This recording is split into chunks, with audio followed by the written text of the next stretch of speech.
পৃথিবীর সবচেয়ে দ্রুত গতির প্রাণী হল চিতা, যে প্রায় ১৩০ কিলোমিটার প্রতি ঘন্টা গতিতে দৌড়াতে পারে। চিতার জন্য দ্রুত গতি তার সবচেয়ে বড় শক্তি, আর এটার জন্য সে জঙ্গলে যে কোনো প্রাণীকে চোখের পলকে শিকার করতে পারে। কিন্তু এমনটা নয় যে শুধু চিতাই দ্রুত গতিতে দৌড়াতে পারে।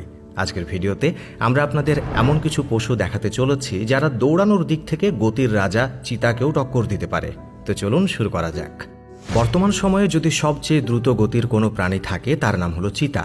এই পশুর নামে fastest animal of land record হয়েছে। চিতা নিজের শিকারকে ধরার জন্য শরীরের সকল শক্তি দিয়ে দৌড়ায়। চিতা যদি একবার কোনো শিকারের উপর নজর দেয় তাহলে বুঝবেন শিকার তার হয়ে গেছে। প্রায় ১২০ থেকে ১৩০ কিলোমিটার গতিতে দৌড়ানোর এই শিকারের মোকাবেলা মনে হয় না কেউ করতে পারবে। আর এই কারণে সিংহের মতো বড় প্রাণীরাও চিতার এই হান্টিং স্কিলকে ভয় করে। ব্রাউন হেয়ার ক্যাঙ্গারুকেতেও আপনারা অবশ্যই বক্সিং করতে দেখেই থাকবেন, কিন্তু খরগোশের মতো দেখতেই ছোট্ট প্রাণীটি কিন্তু খরগোশ নয়।